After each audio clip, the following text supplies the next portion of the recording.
오늘 성경의 본문에 있는 재판은 두 가지 재판으로 열립니다. 하나는 빌라도의 법정에서의 재판이고, 그 다음에 두 번째로는 빌라도가 그 군중들을 모아놓고, 그리고 지금으로 말할 것 같으면 바로 시민 재판이죠. 인민 재판이라고도 합니다. 그 재판을 여는 그러한 광경이 오늘 성경에 기록되어져 있습니다. 그래서 1절에서 5절까지는 빌라도가 새벽에 했던, 그래 예수님을 심문하고 예수님을 그렇게 이렇게 재판했던 그러한 빌라도 법정, 새벽에 열린 빌라도 법정의 말씀이고요. 그 다음에 6절에서부터 15절까지는 이제 날이 밝아와서, 그래서 많은 군중들이, 그러니까 대제사장들과 서기관들과 장로들이 엄모해서 그래서 동원한 그러한 많은 군중들에 의해서 여론몰이 재판을 해서 예수님을 십자가에 처형하는 그러한 재판이 바로 6절에서부터 15절까지 이어지게 됩니다. 여기에서 우리에게 주시는 하나님의 말씀은 첫 번째로, 우리는 이 세상을 살아가면서 어느 순간이든지 선택하는 순간을 맞게 됩니다. 사람을 선택하든지, 안 그러면 무슨 일을 선택하든지, 아니면 또한 신을 선택하든지 하는 그러한 선택의 순간을 우리가 항상 이어받는 우리의 삶이 바로 우리가 이 세상에 살아가는 일생인 것입니다. 그래서 오늘 성경에 보게 되면은 바로 이스라엘 백성들도 역시 선택의 순간을 맞게 되는데요. 자, 오늘 성경에 보게 되면은 8절에서부터 10절까지 이렇게 말씀하십니다. 무리가 나아가서 전례대로 하여 주기를 요구한데 빌라도가 대답하여 이르되 너희는 내가 유대인의 왕을 너희에게 놓아주기를 원하느냐 하니, 이는 그가 대제사장들이 시기로 예수를 넘겨준 줄 알미러라 그랬습니다. 이 말씀에 보게 되면은 이 동원된 군중들이 무엇을 원하는가를 빌라도가 묻는 것입니다. 그 묻는 것은 무엇을 원하는 것을 묻느냐 하면, 유대인들의 전례에 의하면 이제 내일 모레면 바로 6월절인데 6월절을 기념하기 위해서, 그래서 거기에 사형수, 이 중범죄자 중에서 한 명을 선택을 해서 방면하고 그래서 사면해 주는 거예요. 그래서 유대인들이 그렇게 몰려온 것은, 그것은 빌라도가 보니까 이게 예수를 죽이자고 하는 그런 음모로 동원된 군중이다라는 것을 알았어요. 그래서 빌라도가 역으로 묻는 거예요. 어떻게 묻느냐 하면 오늘 성경에 있는 말씀대로 너희는 내가 유대인의 왕을 너희에게 넘겨주기를 원하느냐 이렇게 묻는 거예요. 그러니까 이 빌라도가 예측한 대로 바로 그 성난 군중들은 전부 다 소리치기를 바라바를 방면하라라는 거예요. 그러니까 오늘 성경에 보게 되면은 이 오늘 성경에서 가장 큰 죄가 뭐냐면, 대제사장들과 서기관들이 예수를 죽이겠다고 하는 음모를 꾸미고, 그리고 빌라도가 예수를 사형 언도를 내릴 수밖에 없도록 시민들을 동원을 해서, 그래서 예수 그리스도를 십자가에 사형시키기 위해서 업무된 여론몰이를 하는 거예요.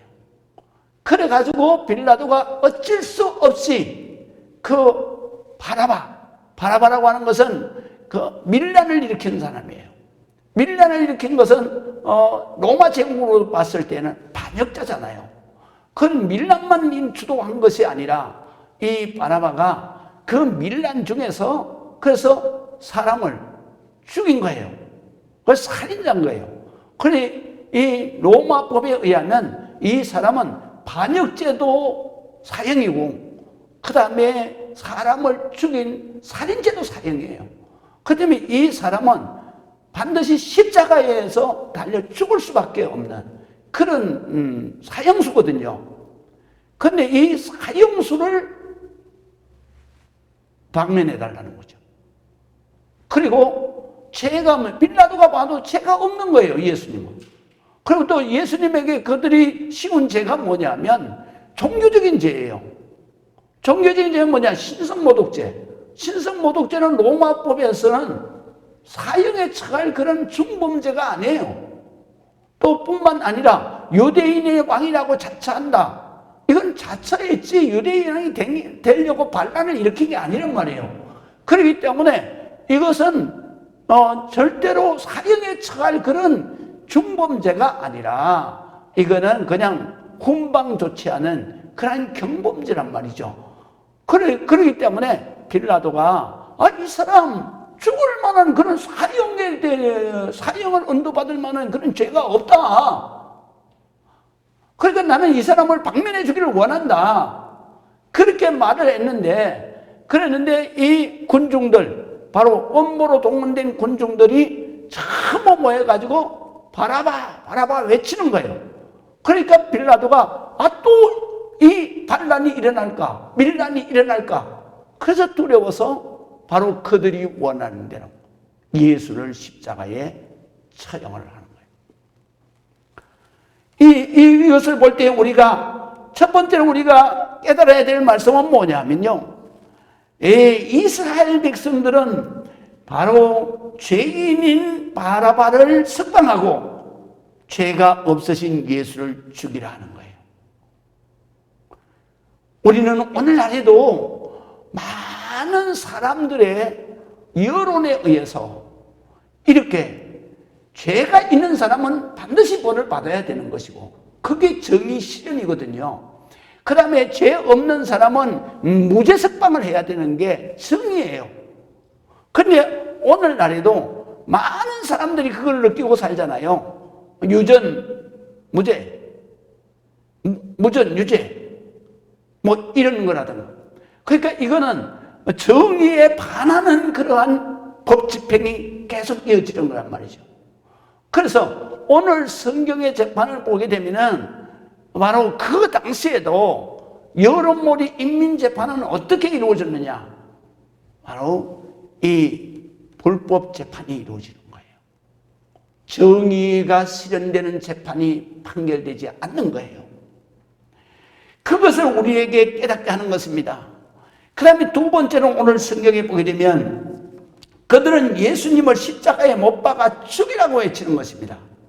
이것은 무엇을 의미하느냐 하면은 예수님께서 이 땅에 계실 때 그토록 뭐라고 말씀하시냐면 너희는 절대로 남을 정죄하지 말아라. 그러면 정죄하면 네가 정죄하는 대로 내가 정죄를 받을 것이다. 그렇게 아주 강력하게 말씀을 하시는 거예요. 그런데 여기에 동원된 군중들은 아무 생각 없이 예수를 정죄하는 거예요. 그렇게 정죄하면서 그들은 뭐라고 말하냐면 이 빌라도가 이렇게 물어요. 그러면 너희가 지금 판결하는 거다. 그러면 너희가 지금 이 사람이 죄가 없는데 그런데 이 사람을 사형에 처하면 이 사람의 피의 값은 누가 책임지겠느냐? 그렇게 물으니까 거기에 동원된 그 이스라엘 백성들이 뭐라고 말하냐면 그 피의 대가는 우리와 그리고 우리의 후손들이 책임을 지겠다. 이런 엄청난 맹세를 하는 거예요. 그래서 이스라엘 백성들이 그 시로부터 나라가 망했잖아요. 그리고 2000년 동안 나라가 없이 그들이 그 이스라엘 땅에 살았어요? 못 살았어요. 전부 다 그 세계 각곳으로 뿔뿔이 흩어져서 디아스포라가 된 거예요. 디아스포라라고 하는 것은 바로 유대인들, 유랑민족이 된 유대인들을 디아스포라라고 하는 거예요. 그들이 이 세계 1차 대전, 2차 대전이 일어나면서 전쟁이 일어날 때마다 표적이 누구냐? 바로 적국이 표적이 아니에요. 유대인이 표적이에요. 그래서 유대인들이 세계대전이 일어날 때마다 수백만의 이유도 없이 학살당하는 거예요. 산채로 가스실에 들어가서 그냥 죽임을 당하고, 그리고 그 죽은 사람의 시체를 짜가지고, 독일 히틀러는 그래서 기름을 짜가지고 비행기를 띄우고, 이런 악랄한 그런 고통을 당하는 것이죠. 이 원인이 어디에 있느냐? 모든 성경의 신학자들이 말씀하시는 것은 뭐냐면, 바로 유대인들이 예수를 십자가에 처형하라고 정죄한 피의 대가를 저들이 맹세한 대로 자기들과 자기의 후손들에게 바로 그 책임지겠다, 보험을 받은 것이다. 그렇기 때문에 우리가 이 세상을 살아갈 때 우리는 두 가지를 선택할 수밖에 없는 자리에 들게 되는 거예요. 그게 첫 번째는 뭐냐면 바로 내가 어떤 사람을 선택하느냐라고 하는 게 중요한 거예요. 우리 이 국가가 계속해서 발전해서 선진국이 되면 될수록 뭐가 많아지겠습니까? 바로 선거가 많아지는 거예요. 그 선거를 우리가 임하잖아요. 임하는데 우리는 아무 생각 없이, 책임감 없이 선거에 임하는 사람들이 얼마나 많아요. 그래서 대한민국 국민이 빨리 깨야 되는 거예요. 왜냐하면 성경의 말씀대로 내가 어떻게 했든지 간에 내가 선택한 것은 나와 내 자손이 책임을 져야 된다는 것을 항상 생각해야 되는 거예요. 그래서 요즘에 우리가 선거를 하려고 그러면 안 하는 분들이 많잖아요. 안 하는 분들은 많으면 그 사람들은 무슨 죄를 짓느냐 하면 바로 이 나라를 악한 사람들이 농단할 수 있도록 내가 침묵하고 내가 방관하는 죄를 짓는 거예요. 그렇기 때문에 선거는 반드시 해야 되는 거예요. 또 반드시 해야 되고, 그 다음에 이것이 내게 주신 바로 이 권리예요, 권리. 또 뿐만 아니라 이 선거를 하려고 그러니까 모든 사람이 그렇잖아요. 다 나쁜 놈인데 누구를 뽑냐 이거예요. 누구를 뽑냐. 다 나쁜 놈인데. 그래서 선거를 안 하는 거예요. 그런데 나쁜 놈인 중에서도 뽑아야 되는 거예요. 왜? 어떤 사람을? 덜 나쁜 놈을 뽑아야 되는 거예요. 이제 이해가 되십니까? 덜 나쁜 놈을 뽑아야 그래도 큰 악이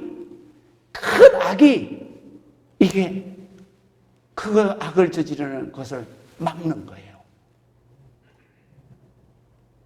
근데 우리가 여기에서 가장 깨달아야 될 게 뭐냐면, 오늘 성경에서 깨달아야 될 게 뭐냐, 우리가 항상 중심이 흔들리면 안 된다. 우리가 또 음모된 동원된 군 중에 우리가 동참하면 안 되는 거예요. 이건 나도 모르게 죄를 짓는 거예요. 이건 하나님도 용서를 하지 않는 거예요. 그래서 오늘 성경에 보면 이 음모로 동원된 이 대제사장들이 동원한 이 군중들이 외친 그 무책임한 말 한마디, 이게 자손대대로 나라가 망하고 그 다음에 이 자기 자손이 불행하게 돼요. 우리가 이것만 있는 것이 아닙니다. 우리가 이 세상을 살아가면서 사람 선택하는 것도 신중하게 해야 되겠지만, 그러나 우리가 가장 중요한 선택이 뭐냐? 우리가 신을 선택하는 거예요. 그래서 성경에는 항상 하나님 여호와 참신을 선택해야 내가 복을 받는다는 것이 성경에 계속해서 하나님께서 우리에게 일깨워 주시는 말씀인 거예요. 그래서 여호수아 여호수아가 가나안 땅에 들어가 가지고 거기에서 가나안 땅을 정복하고 난 다음에 그가 늙어서 이스라엘 백성들에게 유언적인 설교를 할 때가 있어요. 그게 바로 여호수아 24장입니다. 거기에서 이스라엘 백성들을 모아놓고 그리고 자기가 늙어 죽기 때문에 죽은 후일을 위해서 그 이스라엘 백성들에게 맹세하게 하는 거예요. 맹세하게 하는 거예요.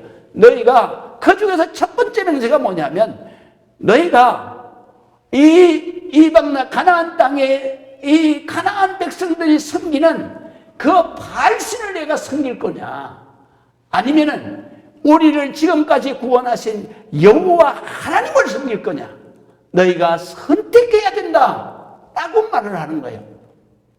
그때 이스라엘 백성들이 우리는 누구를 선택하겠습니다 라고 말하기 전에 여호수아는 자기가 시범적으로 뭐라고 말하냐면 나와 내 집은 오직 여호와 하나님만 섬기겠노라.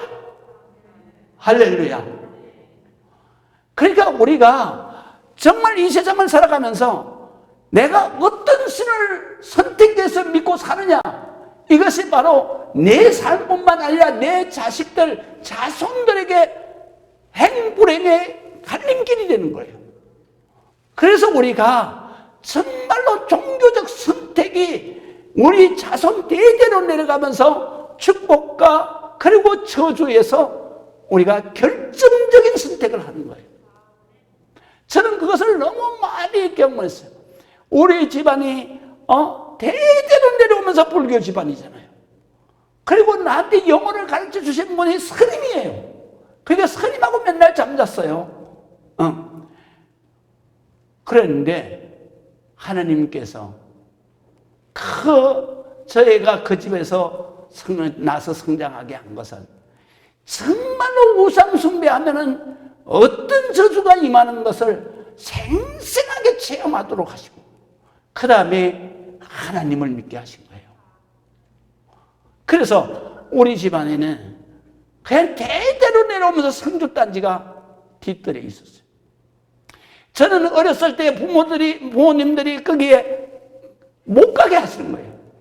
그게 금지구역이에요. 그래서 나는 거기에서 귀신이 들어있는 줄 알았어요. 그래가지고 아주 뒤 안에 들어가기도 무서워요. 근데 이제 우리 집이 다 예수를 믿게 됐어요. 우리 백부님이. 그래가지고 제일 먼저 내다버린 게 뭐냐면 성주단지예요. 내다버린 데 보니까 그게 귀신이 들어있는 게 아니고 쌀이 들어있더라고요. 그러니까 쌀을 갖다 놓고 매일 아침 그 앞에다가 정한수 뜯어 놓고 쌀을 섬긴 거예요. 쌀을. 또 그것만 있었습니까? 그냥 우리 집에 누우면은 울긋불긋한 그거 뭡니까? 부적이 그냥 귀신이 나올 정도로 붙어 있는 거예요. 문짝에도 붙어 있고, 기둥에도 붙어 있고.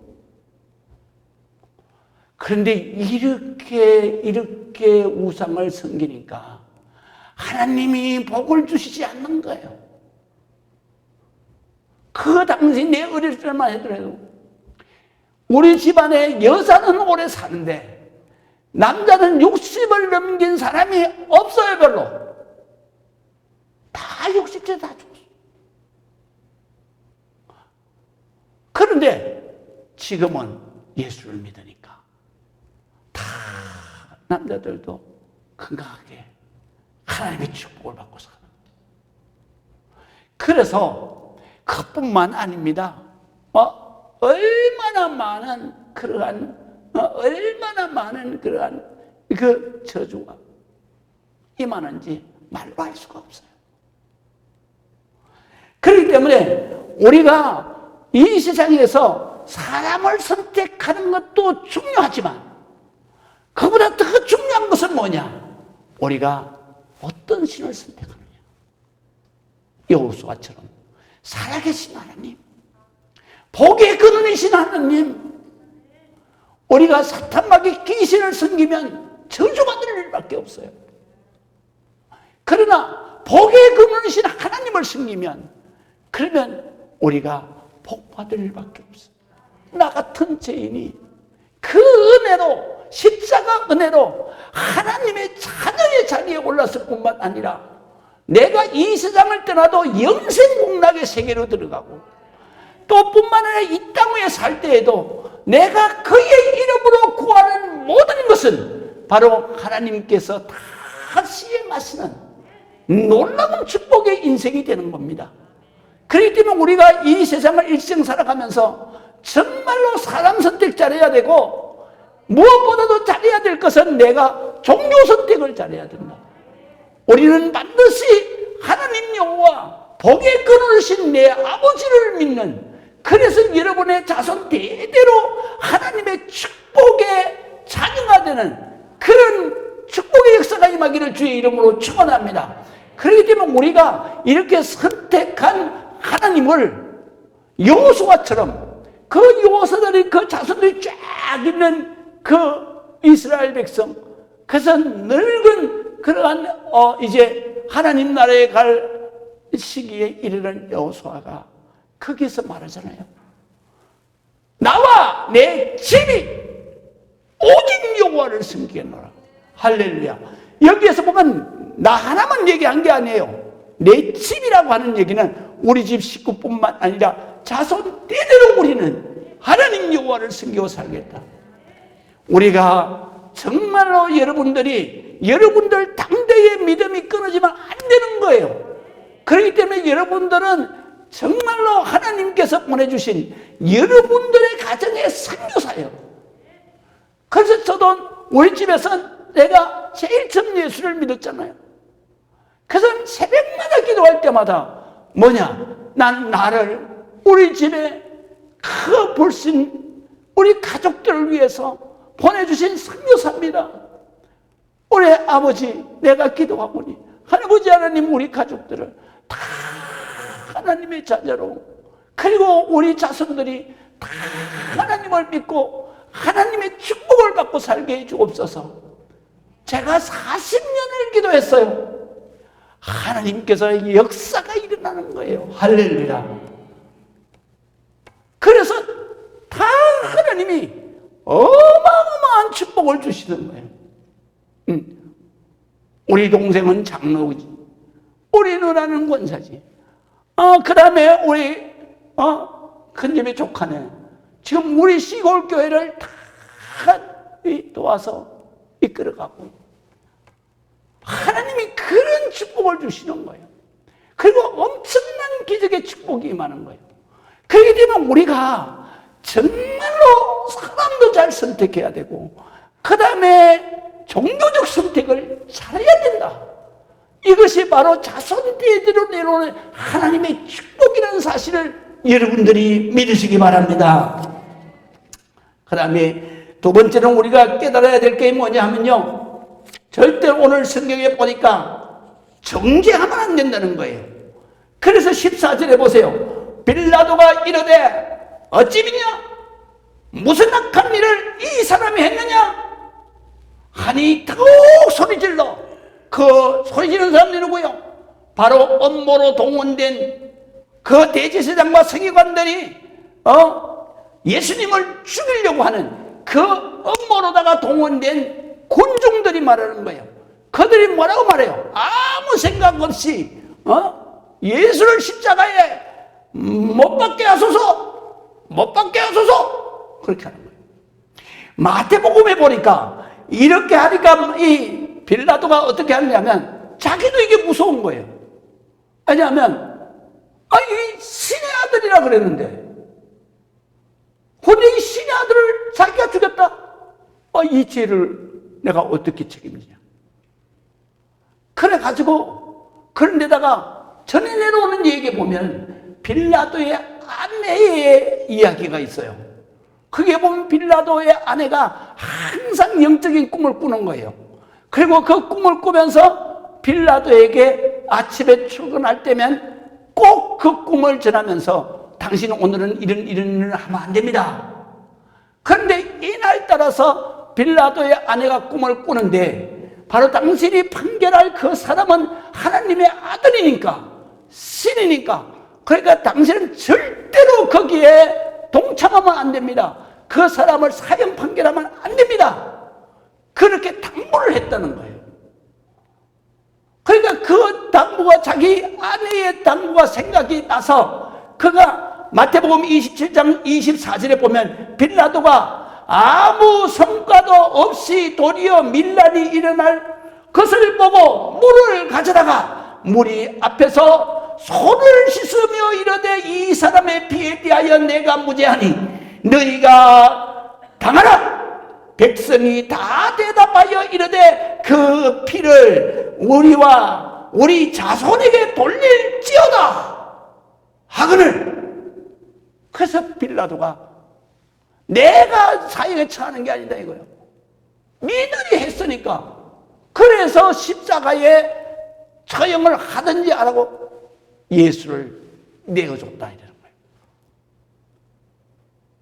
우리가 이 땅 위에서 살아가면서 예수님이 성경에 보면 가장 우리에게 당부한 것이 뭐냐? 너희가 정죄하면 안 된다 이거예요. 왜 정죄하면 안 되냐? 정죄는 의인도 하지 않는 건데 너 다 죄인이잖아. 죄인이 무슨 죄인을 정죄하냐? 그러시면서 예수님께서 이렇게 말씀하시잖아. 너희가 남의 눈에 티끌드는 것 보고 그거 티끌들었다고 정죄하지 마라. 네 눈에는 덜보가 들었느니라. 이게 뭐냐면요, 남이 조그마한 죄 진 것 가지고 너 죄인이야 그렇게 정죄하지 마라. 너는 그것보다도 몇백 배 더 큰 죄인이다 이거예요. 그뿐만 아니라 예수님께서는 예수님 스스로도 정죄하지를 않았어요. 그래서 현장에서 잡혀온 가늠한 여자를 이스라엘 백성들이 모세율법에 보면 가늠한 여자는 중범죄자이기 때문에, 그렇기 때문에 현장에서 돌로 처형하라 라는 모세율법이 있는데 그 율법을 들고 와서 예수님 앞에 이 여자를 현장에서 처형하라고 그랬는데, 모세율법에 그랬는데 당신은 어떻게 판결하겠습니까? 어떻게 정죄하겠습니까? 이렇게 묻는 거예요. 그때 예수님께서는 이렇게 말씀하시죠. 죄 없는 자가 먼저 돌로 쳐라. 이 사람들이 멈칫한 거예요. 멈칫하고 있는데 우리가 성경을 자세히 보면은 이 사람들이 그냥 그 말을 한 적시 돌을 놓고 간 게 아니에요. 그 말에 즉각적으로 양심에 딱 찔리는 거예요. 그런데도 돌을 놓지 않고 돌아가지 않고 머뭇거리는 거예요. 그때 예수님이 그 말씀을 아시고 땅바닥에다가 뭐를 쓰시는 거예요. 그때 성경에 보니까 이 쓰는 거를 본 사람들이 돌을 놓고 돌아가는 거예요. 근데 그 뭐를 쓴다고 하는 거는 성경에 어디에도 없어요. 근데 신학자들이, 성경신학자들이 이걸 연구하는 거예요. 도대체 예수님이 땅바닥에다가 뭐라고 쓰셨길래 그를 본 사람들이 다 돌을 놓고 갔냐? 그래서 그 중에서 아주 정말 그럴 것 같다라고 하는 그러한 추석이 나온 게 있어요. 그건 뭐냐면 예수님이 다 아시잖아요. 그래 다 아시니까 예수님이 그런 말씀하실 때가 많아요. 왜냐하면 요한복음 1장에 보게 되면 거기에 보면 나다나엘을 예수님께서 부르시잖아요. 그때 나다나엘을 부르시는데, 그러니까 나다나엘에게 가서 그 안드레가 이렇게 말해요. 예수님께서 너를 부르신다. 그러니까 나다나엘이 뭐라고 그러냐면, 아니 갈릴리에서 무슨 선한 것이 난다고. 그러는데 예수님이 딱 오시는 거예요. 오시면서 나다나엘이 이렇게 말해요. 내가 나무 밑에 있을 때 내가 너를 보았느니라. 너는 참 이스라엘이라. 나무 밑에 있을 때 나다나엘이 무슨 짓을 했는지는 예수님과 나다나엘만 아는 거예요. 근데 나다나엘이 그 나무 밑에서 뭐를 했는지를 자기만 아는 거야. 근데 예수님이 아는 거예요. 그래서 나다나엘이 그래, 이분이 메시아구나라는 것을 직감하는 거예요. 그래가지고 그 자리에 무릎을 꿇고 주여 나를 용서하여 주옵소서 그러잖아. 그러니까 예수님은 하나님이시기 때문에 그 이스라엘 백성들이, 그 돌을 들고 있는 이스라엘 백성들이 지은 과거의 죄를 다 알고 계시는 거예요. 그 신학자의 말에 의하면. 그렇기 때문에 예수님이 딱 이렇게 쓰시지만은 지금 누가 보고 있는지는 아신다 이거죠. 그래서 그 사람의 이름을 땅에다 쓰면서 너는 아무 때 어디서 이분한테 근처에 앉았어? 이렇게 쓰는 거예요. 자기가 뭘 쓰나 보려고 보는데 자기 이름을 쓰고 네가 어느 때 이런지에 앉았어? 그러니까 양심의 가책을 받고 돌로 얼른 도망가는 거예요. 그러니까 또 주변에 있는 사람들이, 씩씩거리는 사람들이 저 사람이 왜 갑자기 돌로 도망가냐? 도대체 뭘 썼냐? 그러고 딱 보는데 또 예수님이 그 먼저 쓴 거 싹 지우고 또 쓰는 거예요. 들여다보는 사람 이름을 쓰면서 너는 아무 때 어디서 뭐 안 썼어? 쟤 안 줬어? 보는 사람마다 돌 놓고 도망가니까 나중에는 다 도망가 버린 거예요. 그리고 난 다음에 예수님이 이 여인에게 하신 말씀이 아주 중요한 말씀이에요. 여기에서 예수님이 뭐라고 말씀하시냐면 나도 너를 정죄하지 아니하노니 내가 이제는 죄짓지 말고 잘 살아라. 할렐루야. 누구만 정죄할 수 있어요. 하나님이신 예수님은 얼마든지 정죄할 수 있어요. 그런데 예수님은 정죄하시는 하나님이 아니에요. 하나님은 축복하시는 하나님이에요. 그러면 정죄는 누가 하느냐? 사탄 마귀가 하는 거예요. 사탄 마귀 귀신이 정죄하는 거예요. 그래서 예수님께서는 정말로 현장에서 잡혀온 그 죄인이라도 가늠한 자라도 다 정죄하지 않는다.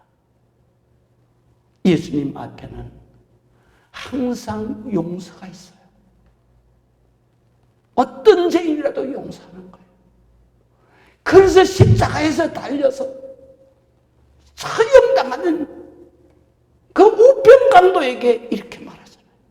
우편강도가 우리는 죄를 져서 죽는 게 마땅하나 그러나 예수님은 이렇게 죽을 수가 있느냐. 그러면서 이 우편강도가 주여 당신의 나라에 임할 때에 나를 기억하옵소서. 그랬더니 예수님이 그래 오늘 너는 나와 함께 낙원에 이르리라. 믿으시면 아멘. 우리 주님은 그 우편강도에게 또 죄인이야 정죄하지 않아. 우리 주님은 언제나 바로 용서해 주시는 하나님, 우리의 죄를 대신 갚아주시는 하나님, 그리고 우리를 긍휼히 여기시고 불쌍히 여기시고 그리고 우리를 도와주시는 하나님, 우리를 살려주시는 하나님인 거예요. 그렇기 때문에 우리 모든 성도들도 우리가 예수님처럼 예수님을 닮아서 예수의 마음으로 살아야 되는 거예요. 그게 뭐냐면 정죄하는 마음이 아니에요. 정죄하는 마음은 다 사탄 마귀가 하는 거예요. 그럼 우리는 뭐 해야 돼요? 용서해 줘야 돼요. 그리고 불쌍히 여겨줘야 돼요. 그리고 그들을 사랑해 줘야 되는 거예요. 그것이 바로 우리 하나님께서 우리에게 주시는 말씀인 거예요. 그 다음에 오늘 우리가 주목해야 될 것은 이 재판의 목적, 결과를 말하고 있어요. 이 빌라도가 이렇게 예수님을 정죄하고 판결하는데 안 들어가려고 애를 썼는데, 그랬는데도 역사는 어떻게 해요? 바로 우리 성도들이 사도신경을 할 때, 고백을 할 때 바로 빌라도의 죄를 고백하는 거예요. 빌라도에게 고난을 받아 십자가에 죽으시고, 결론은 빌라도가 바로 심판자의 죄를 지는 거예요. 그 심판자의 죄를 여가 지고 책임을 지는 이유가 뭐냐 하면 오늘 성경에 있는 거예요. 15절을 보세요. 빌라도가 무리에게 만족을 주고자 하여 바나바를 놓아줬다. 이게 죄예요. 왜냐하면 판결을 하는 사람은 어떻게 해야 돼요? 죄인은 반드시 벌을, 그리고 무죄한 사람은, 죄 없는 사람은 무죄 석방을 해야 돼. 정의를 실현시키고자 판결을 한 것이 아니라 바로 여기에 업무해가지고 동원된 그 군중들을 만족시키기 위해서 판결을 했다는 거예요. 이게 죄예요. 우리가 무엇을 하든지 목적이 중요한 거예요. 선한 목적은 모두 다 뭐가 선한 목적이에요? 하나님의 뜻을 이루는 것이 선한 목적이에요. 왜 하필이면 석가모니의 뜻을 이루는 게 아니고 하나님의 뜻을 이루는 게 그것이 바로 선한 거냐? 그것은 뭐냐면 하나님은 선의 근본이시기 때문에, 의의 근본이시기 때문에 그런 거예요. 그래서 하나님의 뜻을 이루는 것이 바로 하나님을 만족해 하는 것이고, 하나님을 만족해 하는 것이 하나님 앞에 영광을 드리는 것이고, 하나님을 영광 드린다는 것은 바로 하나님께서 기뻐하신다는 거예요. 기뻐하신다는 것은 우리가 선한 일을 해서, 그래서 하나님이 기뻐 만족하신다는 거예요. 그게 바로 하나님께 영광이라는 거죠. 그래서 빌라도가 지은 가장 큰 죄는 뭐냐면 바로 이 판결을, 정의 실현의 판결도 하지 않았고, 더더군다나 하나님을 기쁘시게 하는 판결도 아니었고, 이것은 불의를 동원해서 거기에 모여있는 음모를 꾸민 이 중범죄자들을 만족시키기 위해서 판결을 했다. 죄 중에서는 가장 큰 죄죠. 오늘날의 이 인간이 사는 사회 속에는 정의가 실현되는 판결이 되는 게 어디 그렇게 많이 있습니까? 전부 다 음모 계략을 꾸민 자들을 만족시키기 위해서 판결을 하고 하는 것들이 얼마나 많아요. 이거는 중범죄를 저지른 거예요. 하나님 앞에 가게 되면 엄청난 죄를 지는 거예요. 그렇기 때문에 우리가 이 세상에 살아가면서 정말로 이렇게 정죄하고, 그 다음에 정말 우리가 무엇을 하든지 하나님의 영광, 정의를 실현하는 거기에 바로 우리가 맞추어서 열심히 살아야 돼. 그런데 그럼에도 불구하고 예수님은 어떤 분이신가? 자기를 이렇게 모함해서 죽이고, 그것도 십자가에서 못 박아 죽이면서 자기를 저주하고 자기를 정죄하고 그런 그들을 향해서 우리 주님은 항상 기도하셨어요. 그리고 이 백성들이 이렇게 될 것을 아시고, 그리고 마태복음 23장 35절 이하에 보면 예수님이 예루살렘 성을 쫙 바라보시면서 이렇게 안타깝게 눈물을 흘리면서 말씀을 하셨어요.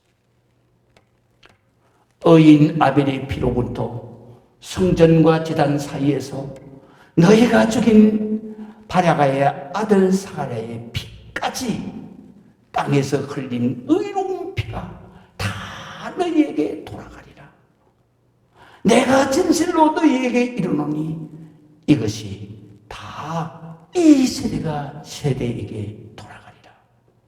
37절